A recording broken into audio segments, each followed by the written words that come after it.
Hello friends, I am Dr. Kalpana for NEET Biology. Today we will study about the viruses, virions and prions.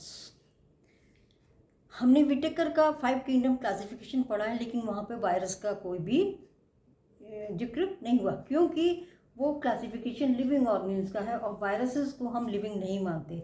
हम living किसको मानते हैं? जिसमें cellular structure होता है। Virus में कोई सेलुलर स्ट्रक्चर नहीं होता, ये ए सेलुलर हैं। और दूसरी चीज़, ये इनका जो है ये इनर्ट क्रिस्टलाइन फॉर्म में रहते हैं आउटसाइड द होस्ट सेल।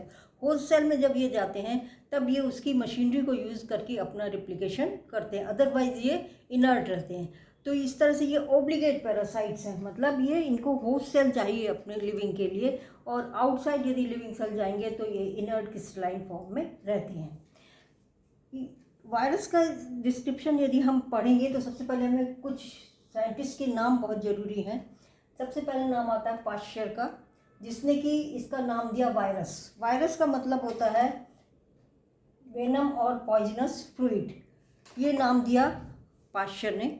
उसके बाद जो आता है वो है इवानोस्की का नाम, जिसने 1892 में ये माइक्रोब्स कुछ डिस्कवर किए जो कॉजल ऑर्गेनिज्म थे टोबैको मोजेक वायरस के। टोबैको में मोजेक वायरस होता है, उसके ये था वायरस। उसने देखा और उसने ये देखा कि ये जो है बैक्टीरिया से भी छोटे थे, क्योंकि जो बैक्टीरिया प्रूफ फिल्टर थे उसमें से भी ये पास हो जाते हैं। फिर नाम आता है इवानोस्की का। इसने टोबैको मोजेक वायरस जो है उसमें देखा कि इसका एक्सट्रैक्ट, टोबैको मोजेक वायरस से इन्फेक्टेड जो प्लांट्स थे उनका एक्सट्रैक्ट यदि हेल्दी प्लांट्स में लगाएं तो उसमें इन्फेक्शन हो जाता है। तो ये इवानोस्की ने ढूंढा। फिर ये बेजर्निक ने इसको नाम दिया कंटाजियम वाइवम फ्लूइडम। कंटाजियम माने इन्फेक्शियस, वाइवम लिविंग और fluidum fluid, infectious living fluid इन्होंने नाम दिया क्योंकि ये इन्फेक्शन के लिए कैपेबल होते हैं। फिर स्टैनली ने इसने क्रिस्टलाइज किया प्रोटीन पार्ट जो होता है वायरस का, उसको क्रिस्टलाइज करके इसने इसको क्रिस्टल फॉर्म में निकाला, जिसको कि प्रोटीन थी, जिसमें मेनली क्या थी? प्रोटीन थी। ये आउटसाइड स्पेसिफिक होस्ट के ये इनर्ट रहते हैं और इस तरह से ये क्या है? ऑब्लिगेट पैरासाइट्स हैं। तो ये तो हो गए साइंटिस्ट के पास। अब इसके बाद हम देखते हैं स्ट्रक्चर। स्ट्रक्चर क्या है वायरस का? वायरस जो है वो न्यूक्लियो प्रोटीन होते हैं। न्यूक्लियो प्रोटीन मतलब एक तो उसमें न्यूक्लिक एसिड होगा और एक पार्ट प्रोटीन होगा। न्यूक्लिक एसिड जो है वो जेनेटिक मटेरियल होता है, जो आरएनए होगा या डीएनए होगा, लेकिन दोनों कभी भी, एक वायरस में दोनों आरएनए और डीएनए दोनों कभी नहीं होते हैं। जनरली ये देखा गया है कि जो प्लांट्स वायरस हैं उसमें सिंगल स्ट्रैंडेड या डबल स्ट्रैंडेड आरएनए होता है, और जो एनिमल वायरस है, मतलब जो एनिमल में को इन्फेक्ट करते हैं या ह्यूमन बीइंग को इन्फेक्ट करते हैं, उसमें ज़्यादातर डबल स्ट्रैंडेड डीएनए होता है। तो आरएनए ये सिंगल या डबल स्ट्रैंडेड कुछ भी हो सकता है। जो जेनेटिक मटेरियल है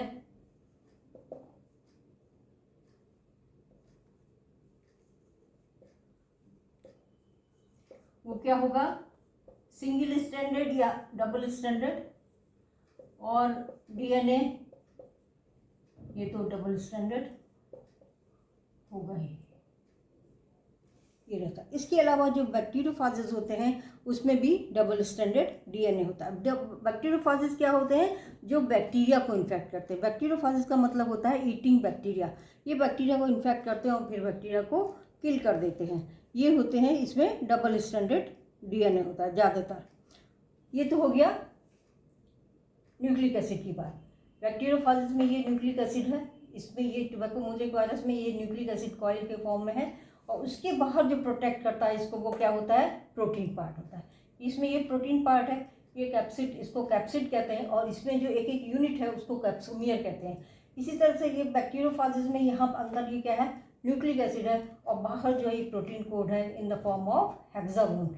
ये जो है पॉलीहेड्रल शेप का होता है, पॉलीहेड्रल। तो ये जो है या तो सिलेंड्रिकल होंगे या फिर ये क्या होते हैं? पॉलीहेड्रल फॉर्म में ये कैप्सोमियर्स होते हैं, और ये जो प्रोटेक्ट करते हैं अंदर का जो जेनेटिक मटेरियल है न्यूक्लिक एसिड उसको। और जो हम आजकल बैक्टीरियोफाजेस का यूज़ बायोटेक्नोलॉजी में बहुत करते हैं।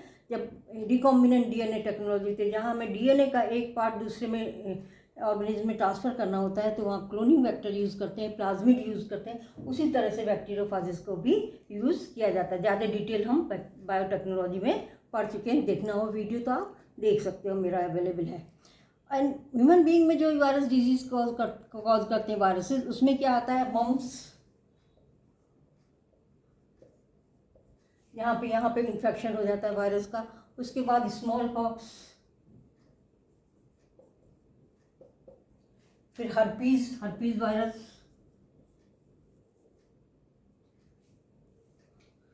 और इन्फ्लुएंजा वायरस, फ्लू जिसको कहते हैं। तो ये इन्फ्लुएंजा वायरस, ये जेड वायरस डिजीज़ हैं। इसके अलावा कोरोना जो अभी सभी जानते हैं, और चांदीपुरा ये चला है नया डिजीज़, ये वायरस है, और एड्स है। ये सारे डिजीज़ ह्यूमन बीइंग में है जो कि वायरस इन्फेक्ट करते हैं। इसके अलावा प्लांट्स में भी हैं। प्लांट्स में इन्फेक्शन जब होता है तो उसमें लीफ में क्या होता है, डार्क और लाइट पैचेस हो जाते हैं। इसको हम कहते हैं मोज़ेक। प्लांट्स में ये मोज़ेक डिजीज़ कॉज करता है।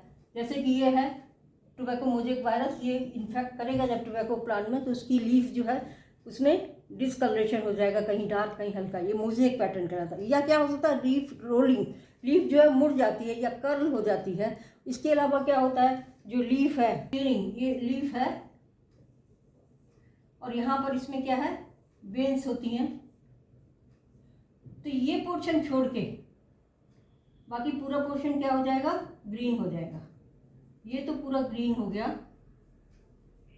लेकिन जो वेन्स का पास का एरिया है वो क्या होता है, या तो येलो हो जाता है या क्लियर हो जाता है, इस तरह से।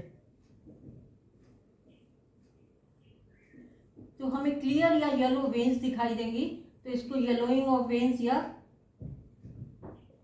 इस तरह से।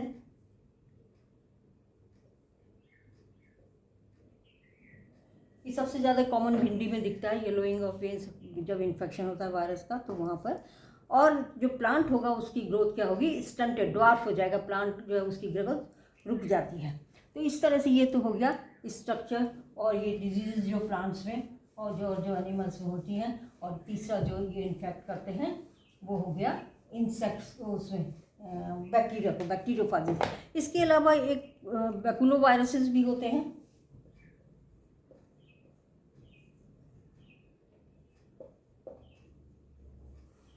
ये जो है इंसेक्ट्स को या और ऑर्थ्रोपॉड्स को इन्फेक्ट करते हैं, और जो है इसलिए हम इसका यूज़ किस में करते हैं, बायोलॉजिकल कंट्रोल ऑफ इन्फेक्शन।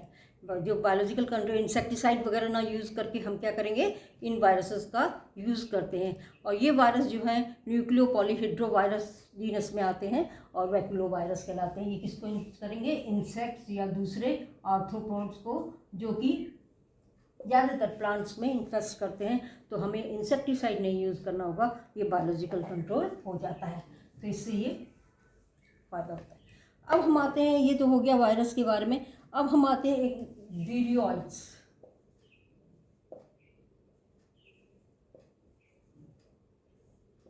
ये क्या है, ये डायनर ने डिस्कवर किया था। सबसे पहले डायनर ने डिस्कवर किया था एक नए इन्फेक्शियस एजेंट के रूप में, और ये वायरस से भी छोटे होते हैं और कॉज करते हैं पोटैटो में पोटैटो स्पिंडल ट्यूबर डिजीज।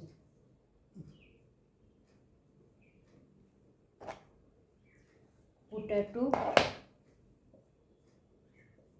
उसने इसी से इसको एक्सट्रैक्ट किया था, पोटैटो स्पिंडल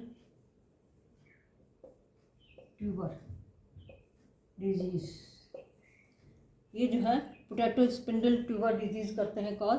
इसमें क्या होता है, प्लांट्स की स्टंटिंग हो जाती है, ग्रोथ ज़्यादा नहीं होती, और जो ट्यूबर है उसकी माल फंक्शनिंग और क्रैकिंग हो जाती है, क्रैक हो जाते हैं ट्यूबर्स जो बनते हैं वायरस की वजह से। और ये जो है फ्री आरएनए है, इसमें प्रोटीन कोड नहीं होता, और लो मॉलिक्यूलर वेट के आरएनए है, इसमें बिना प्रोटीन कोड के ये रहता है, इसीलिए इसका नाम क्या है, वीरॉइड। तो इसमें क्या हो गया, वीरॉइड्स में ओनली आरएनए, खाली ये वाला पार्ट होगा, प्रोटीन कोड नहीं होता, वायरस से छोटे होते हैं और ये वीरॉइड्स कहलाते हैं। Spindle tuber, potato spin tuber disease से इसको राइडर ने डिस्कवर किया था। उसके बाद एक और आते हैं प्रायंस। इसमें केवल आरएनए है और इसमें केवल क्या है, प्रोटीन, इन्फेक्शियस प्रोटीन है, ये इन्फेक्शियस प्रोटीन है और ये ट्रांसमिट करते हैं न्यूरोलॉजिकल डिजीज़ को।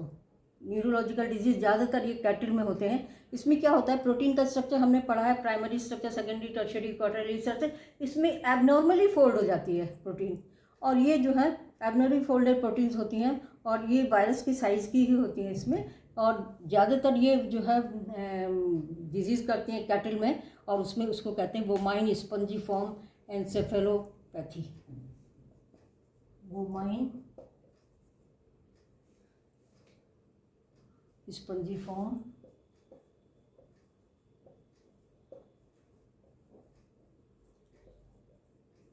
एन्सेफेलोपैथी, BSE, ये डिजीज़ है, एक कैटल में होती है। और जो उस कैटल का, इन्फेक्टेड कैटल के मीट को खाएंगे ह्यूमन बींग, उनमें भी ये डिजीज़ कहलाती है, वो चली जाती है, उसमें ये कहलाती है CR जैकब डिजीज़।